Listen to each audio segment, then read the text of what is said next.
Hey Rhino, I'm Plate. Let's talk, man.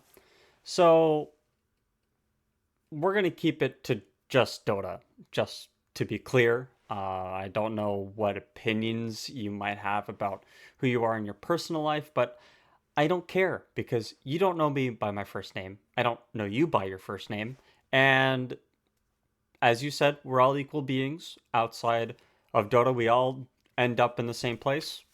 And as far as I'm concerned, the only place that I know you from is Dota, so that is going to be the only way that I address you. So this entire conversation is going to be just me talking about you from a Dota level. None of this is a personal attack, just my opinions and inferences on who you are as a player that plays amateur Dota. And for the rest of the video, when I refer to you, or when I say the word you, it is not you, the viewer. I am talking to you, Rhino, directly. Now let's talk. So who am I? Who's Plate in the Dota sense? Who am I? Why am I important?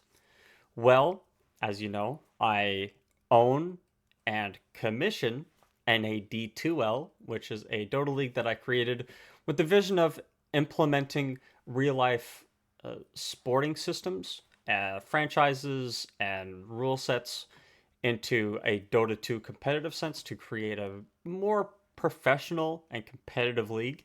The vision, as you're probably aware, has been a little bit stifled. It's a bit of a culture shock for people to sort of accept the sort of changes that I'm making, which are a little bit more extreme.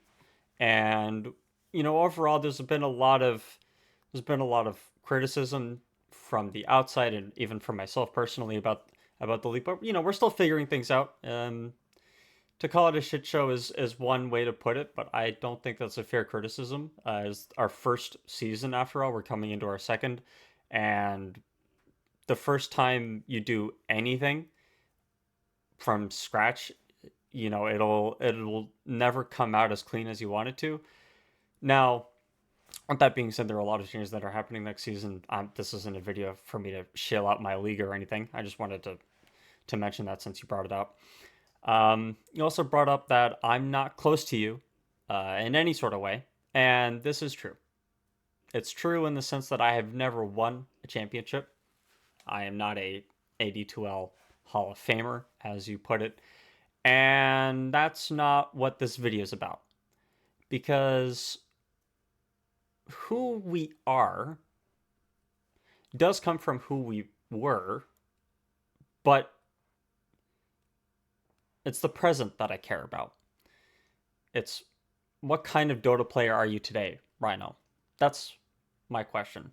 Now, when I say that you're washed up, I meant it as a sarcastic joke. It wasn't a personal attack on you or your skill level, but it made me kind of question who's actually better between you and I. I mean, as I said, I haven't won any championships, and you've won five. So for a lot of people, the conversation is going to end there. But as I said, it's not the past that I care about. Who's a better player today? Who's been a better player in the last year even? So I decided to compile data from strats for for our performances over the last year. Now, what I did was I took seasons that we were full rostered players of teams in leagues and took that data. Um, Now, there was a minimum requirement of 10 games that you had to play in a league to qualify. And it just so happened that both of us have three. So both of us have three leagues that we've played in last year that constitutes those requirements. Now, the strength of those tournaments vary slightly. Um, for example, you play in MD2L Season 11, and I play in Rain League. So you do have slight advantage on that front. But for both of us, we both played in 82L, and I can't recall what divisions you played in, which is another point of criticism.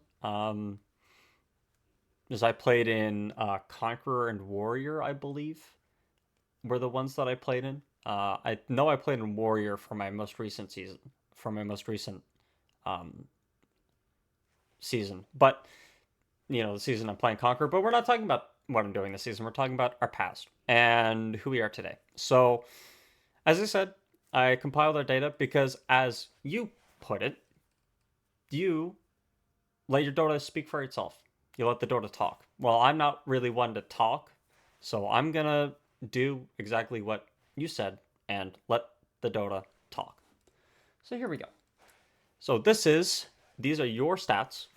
What I did was from strats, I took our win rates, lane win rates, impact overall according to strats API and algorithms, and MVPs again according to strats API and algorithms, compiled the list of the results of all three of our series and broke it down. Now, for the win rate, we have wins, losses. We also have wins, comebacks, which is C, and win stops, which is S, and also loss throws, which are LT, and loss stomps, which are LS, which means we got crushed or we had a lead and we threw it. And for lane win rate, we have LS, which is lane stomped, or loss stomped, and then WS, which is one stomped. And obviously, impact is just a positive or negative number.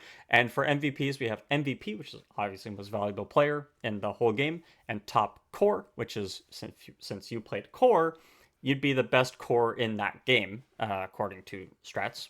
I don't think it's tied necessarily to the amount of impact that you had in the game, but I'm not sure. Either way, it is a comparative stat to how everybody else played in that game. And for me, I also have top support, but we'll get into that on my section. So just to run through these pretty briefly, as you can see, look in the bottom here, I'm going to go from right to left. 68% win rate, incredible.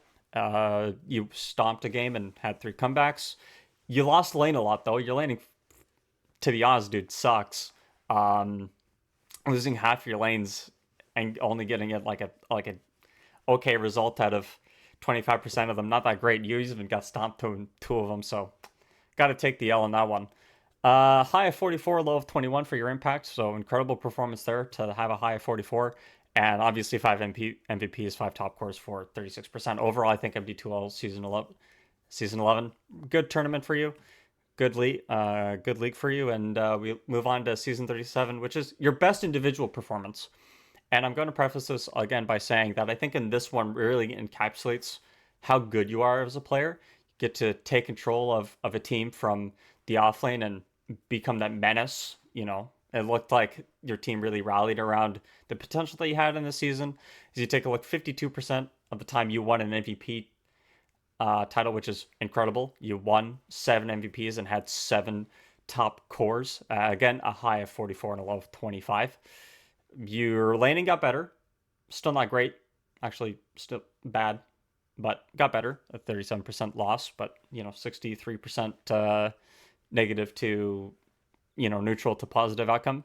You'd want that loss to be like 30% or so or lower, but pretty good so far. And you did stomp 2 of your lanes, so you're slowly improving your lane win rate. 67% win rate there. And just to talk about the laning here, 80-12 season 39, you had the best performance in your laning, so you had 50, 25, 25. Now, I know a lot of people are going to mention when you are comparing lane win rates and overall win rates, it really does come down to Dota being a team game.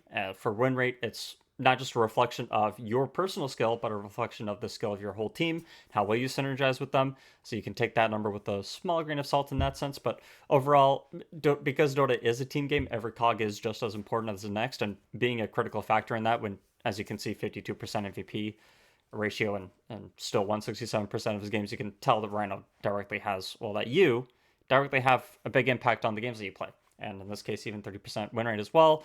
Yeah, 5 MVPs and 1 top core in this one. Only an average impact of 2.45, your lowest. So, wise to take a break in season 40 and recuperate, as season 37, 39, did a lot of carrying. And, high of 29, low of 22. So what season 39 is telling me is that you didn't have to carry the weight as hard. You had a much better team that's energized around each other, and the emphasis wasn't necessarily on you to win games because you still won 70%, 71% of your games. But Now we're going to move on to me and my performances and what I've done. So I have actually played full seasons of 82L, and obviously I was participated in Rain Season 1. I was actually a league commissioner for Rain Season 1. So my experience doesn't necessarily come from grinding out Dota leagues. My experience comes from supporting NA from an administrative and professional level. This includes casting. This include which I think I forgot to mention actually. Just to talk a bit about my Dota personality again, owner and of any D2L, but also tier 3 Dota caster. So I cast tier 3 tournaments, a lot of which include TI Talent. The most recent one that I did actually had Lumiere and Cryslock inside of it. I've casted TI Open qualifiers like EG, just to name a few. So from that Dota perspective, you could say that I'm like a small talent, if you wanna give me that title. Um, though I wouldn't necessarily go around saying that I'm a celebrity or anything. It's just not true. But there are some people out there, especially in Southeast Asia and South America and I believe Europe even, who have heard or seen me cast Dota. And again, I'm a huge fan of any Dota and professional Dota and Dota in general worldwide. So that's where I come from. I'm not necessarily a player that goes in and wins championships all the time. It's only been recently that I've entered the scene as a player and a captain, let alone as someone that is consistent in this world. Though I did get my start 7 years ago playing RD2L and then just stopped playing after that. Now for Rain Season 1 and 82L Season 36, I'm actually playing carry. And my carry is a lot different than my support that you'll see in Season 39, but just to start off a little bit, 58% win rate, pretty good. Not great, not like a 60 something that we see consistently from Rhino, but the lane domination is there. 54% win rate, 31% draw, 15% loss. So my landing as a carry incredible. And my impact again overall 4.08, high of 36, low of 21. And my MVP status in this first tournament was 46%. So I got MVP 3 times and top core 3 times. Now, I will say my team did disband in Rain Season 1 after that loss that you see at the top. There's a stomp there. There were a lot of factors that went into that, but I do think it's important to note that the team did not live through it the whole season, and it was me that was the captain, and I decided to call it there because of some internal synergistic issues that we were having with a few players, and myself included. So 82L Season 36, I joined Bonky Stack, and we play. I can't remember what division we were in. To be honest with you, to save your life, there's probably someone out there that can mention it, and we can have a more open discussion about specifics about who's better and who's not. But again, 42% win rate, so subpar. We didn't make playoffs this season. Actually, it happens to the best of us. We actually got stomped twice, so overall the team didn't perform very well on an individual level. I didn't do great either. 25%, so 1 MVP, 2 top cores, and you can see there are only a high of 19 and a -20 and an average impact of 0.33. So I was basically playing up to standard and nothing special coming out from there. Again, the only special good thing about my game there was laning, but it was a coin flip whether or not I won or lost, and drawing wasn't really part of the game plan. But Season 39 was when a flip switched, you could say. I switched positions to support, and I joined the team Nanogrippers mid-season. Coming in, we couldn't afford to lose more than one game, and we lost a game. As you can see here, this is the start when I joined in, and that loss is actually me playing carry on the team. Every other game is me playing support. We won 80% of the games that I played for the team. I won and drew 33% of lanes, so it was just a even 33 split. We stomped twice, didn't need to come back into any games at a high of 36 and a low of 25. Again, as you can see from that game and a game that was played in the quarterfinals.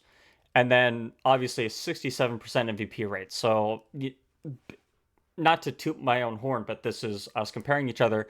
Season 39, I carried the team from the back end. I had 3 MVPs, 5 top supports, and 2 top cores. So what does this all mean? Well, I did also, small note, have an impact of 11.13 which is, I believe, the second best average for a support player in all of that season. Um, I had an incredible season 39, and I think that just comes down to my comfort with the team and also just being in a position where I could have the most impact. But let's get into the comparison. So, Rhino, you have an average of 69% win rate. I have an average of 60%. In terms of win rate, you have the edge. Now, win rate again comes down to team. And as I said, I had team struggles in Rain League and season 36. My role wasn't great. Well, not to make excuses, that's just the facts. And again, you just straight up win the win rate. You had 9% more win rate than I do. Again, the game sample size a little bit is very skewed. So you have 75 and I have 40, which means that your stats are going to be a little bit more accurate than mine. And that's just the nature of statistics. But I did not play as much competitive Dota as you did last season or last year. But hopefully this season I can change that, get some more 82 seasons under my belt, get a couple chips, and then we can have a more even keel, level-headed conversation. And for the lane win rates, though, I have a 10% edge on you. I lose less lanes too when I draw. I just need to draw less. So, overall, my landing is a lot better than yours. Again, that comes down to the carry role, and there's a lot of criticism whether or not my laning as a support is actually better, but that's just where I'm at there. Impact overall, I have a much higher impact, and again, that comes down to me playing support, but high of 44, so on an individual scale for the one game, you actually beat me, but in terms of general impact over all the games, my impact is clear to you by 1.02, and MVP status, I get MVP 7% more of the time than you. Actually, I only have 11 less MVP accolades than you do, and I've played in 35 less games. So I feel like if I played a full 75 games, your number would be surpassed probably, just based off of statistics. But you know what? Only time will tell. Maybe I'll take a look back at this again and look at our most recent 75-75, and then we can make this comparison again. But overall, as you can see, a couple things to note. You did have a lot more comebacks than I did. Kind of the same number of stomps, but I had the same number of losses, both like in the combination of throws and stomps. So for you, you do have the edge on that one. But again, for me, I have an edge on the lane win rates, on the impact, and on the MVP status. But winning is really the only thing that matters, right, Rhino? That's the only thing that really matters. And there's only one way to prove that somebody is better than the other person. That's to play them in a game of Dota. Now let's pull up the receipts, shall we? Because you and I have actually played against each other. Isn't that right? You actually mentioned that. And not only did you mention that, you failed to mention that I made you the worst player on your team. The first game I played you. You had an impact of -15. You went 1-9. My support is a Legend 5. A Legend 3. Your support is a Divine 2. Okay? So, with a worse support by MMR, I'm not saying Lapse Pacifist is bad, I'm just saying by MMR, I had a lower skill support in a lane that theoretically loses to Vengeful Spirit Tidehunter. Treant Protector Phantom Assassin does not win lane against Tidehunter Vengeful Spirit. You anchor smash the two of us and we cannot do anything. You walk away. You have Wave of Terror to deal more damage in the lane. I exploited your weak laning. Carry, as we said, is not my best role. I've already established this. I do not win games playing carry as much as it. In fact, even one season in 82, I had a sub 500 win rate playing carry. And you lost to it. Not only did you lose to it, you got crushed by it. This is not close. I had twice your net worth, dude. Yeah, I know the people are going to say, oh, well, you're playing carry. He's playing offlane. I don't care. This is about me. This is an individual comparison between me and you, Rhino. And I crushed you this game. As I said, it's not close. I'm letting the Dota speak for itself. 18, 3, and 13 on you and your team. That's right. I crushed your ass. But there's a second game. By the way, the one kill that Rhino got on me this game actually was the one kill he did kill me, which is kind of funny. And again, his Divine 2 support is 1 and 7. Your lane's trash, bro. And I know because I played against it. It's not good. But that's only game 1. What about game 2? What's the story for game 2, guys? What's the story for game 2? It's the same thing. It's the same thing. It's actually worse. I went 9-1 and 21, dude. I had 30 kill participation in this game. 9 kills. Basically the same amount of net worth. I had 3 times your net worth. I won your lane. Again, I didn't just win this lane. I stomped it. You had a Divine 2 support again. And you lost the lane. Because I had a Treant Protector. You're Brewmaster, dude. Brewmaster Invoker. You have 800 ways to get Cinder Brew off in the lane with Invoker. You cold snap Cinder Brew, my Treant Protector, he dies. You didn't do that. You got crushed. I crushed you. I crushed you so hard again, Rhino, that I made you the worst player on your team again. You say that I'm not even in arm's reach of you, dude? I let the Dota speak for itself. Not only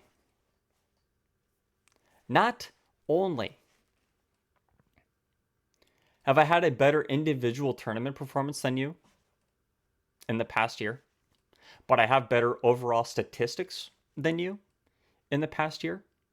And I've beaten you myself in a best of 2.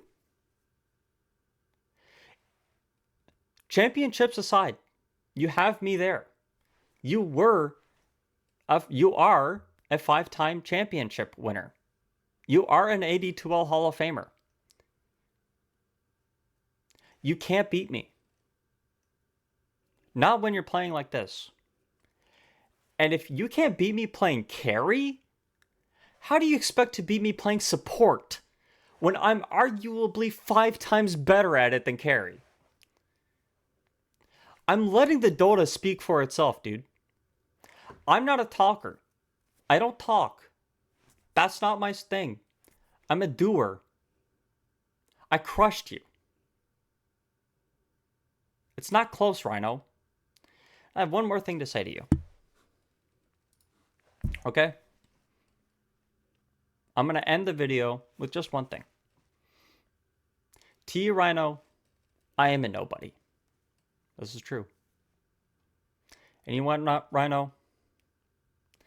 Nobody's better than you.